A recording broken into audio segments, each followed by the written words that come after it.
Donc cette vidéo, en fait, pour présenter la méthode permettant de déterminer graphiquement l'équation d'une droite. Alors sur un exemple tout d'abord ici, une droite, donc dans un repère orthonormal, une droite représentative d'une fonction affine, car elle ne passe pas par l'origine, une fonction affine croissante, de par l'orientation de cette droite, deux axes, l'axe des abscisses, x horizontal, y l'axe des ordonnées verticales, et puis, de par les connaissances que j'ai acquises auparavant, l'équation la plus générale de la droite, y égale ax plus b. Deux coefficients, deux inconnus ici, le coefficient petit a, que l'on appelle le coefficient directeur de la droite, qu'on nomme aussi pente de la droite, dont on va devoir déterminer la valeur numérique, et également le coefficient petit b, que l'on appelle ordonnée à l'origine, et dont on ignore la valeur numérique, que l'on va devoir déterminer également. Une fois que l'on aura connaissance de ces deux coefficients, a et b, en fait, on aura l'équation de la droite. Alors, comment procéder concrètement? Je choisis un point sur la droite, à l'intersection de carreaux du quadrillage, par exemple, ce point qui est situé ici, que je vais nommer point A, donc d'abscisse 1 d'ordonnée 1, et à partir de ce point A, je fais une construction, c'est-à-dire que je vais me décaler, en fait, d'une unité horizontalement dans le sens des x croissants, comme ceci. Donc avec les carreaux du quadrillage, c'est assez simple.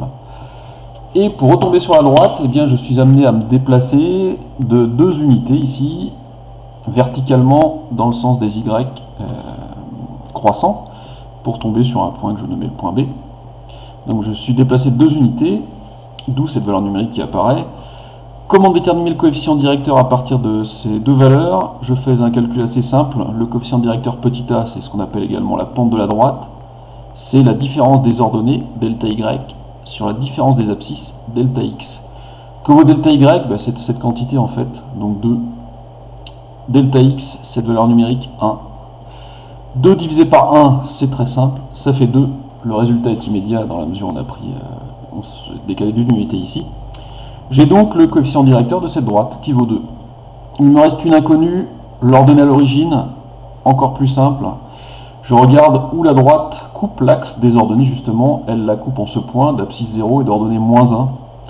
Donc l'ordonnée à l'origine, c'est moins 1 tout simplement. B égale moins 1, on l'a par lecture directe ici. Et l'équation de la droite, y égale, alors je remplace a par sa valeur numérique, c'est-à-dire 2, donc 2x, plus b, b est égal à moins 1, plus par moins ça fait moins, donc moins 1. Y égale 2x moins 1, c'est l'équation de cette droite. Alors bien entendu, j'aurais pu très bien, à partir du point A, me déplacer de 2, 3, plusieurs unités en fait.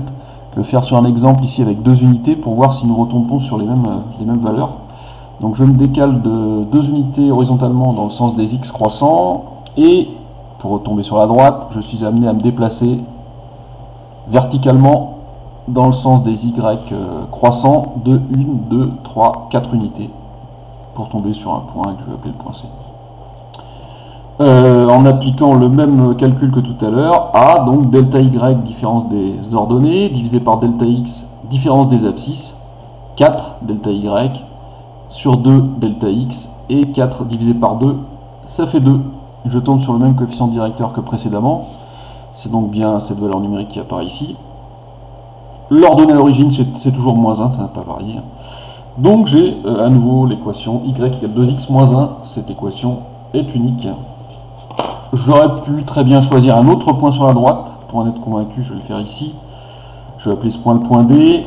En faisant la même construction, eh bien, je me décale d'une unité dans le sens des x croissants, toujours horizontalement. Pour retomber sur la droite, je suis amené à me déplacer dans le sens des y croissants, donc verticalement, ici, de 2 unités pour tomber sur le point E. Le coefficient directeur, eh bien, c'est toujours delta y sur delta x. C'est exactement les mêmes valeurs numériques que dans le premier exemple, donc 2 divisé par 1, ce qui fait 2. J'ai toujours mon coefficient directeur qui est égal à 2. L'ordonnée à l'origine n'a pas varié, moins 1. L'équation est bien y égale 2x moins 1, et donc je l'ai vérifié au travers de ces différents exemples. Alors, je peux traiter un autre cas, là c'est toujours une fonction affine, dont la représentation graphique à la droite s'y contre. La différence avec la précédente, c'est qu'elle est décroissante de par l'orientation de la droite. On est toujours situé entre deux axes X et Y. Pour déterminer l'équation de cette droite, dont la forme la plus générale est Y égale à X plus B, il me faut déterminer la valeur de petit a et la valeur de petit b. Je choisis un point de la droite à l'intersection de carreaux du quadrillage. Je peux très bien choisir ce point ici, là, que je vais nommer point A. Je me déplace horizontalement dans le sens des x croissants de une unité. Et puis, pour retomber sur la droite, là je suis amené à me déplacer dans le sens des y décroissants, cette fois, de 2 unités. Dans la mesure où je me suis déplacé dans le sens des y décroissants, je vais affecter mon coefficient 2 d'un signe moins. Donc moins 2, pour tomber sur un point que je vais nommer point B. Le coefficient directeur, petit a, comme dans les exemples précédents, delta y sur delta x, moins 2 pour delta y, le signe moins est important ici, divisé par 1, et moins 2 divisé par 1, ça fait moins 2. A égale moins 2. Que vaut B? Je regarde l'ordonnée du point d'intersection de la droite, donc je cherche à déterminer l'équation avec l'axe des ordonnées. C'est égal à 1 ici, B égale 1. J'ai donc les deux coefficients qui me permettent de déterminer l'équation de la droite. A égale moins 2, B égale 1. Je peux écrire ici moins 2x plus 1.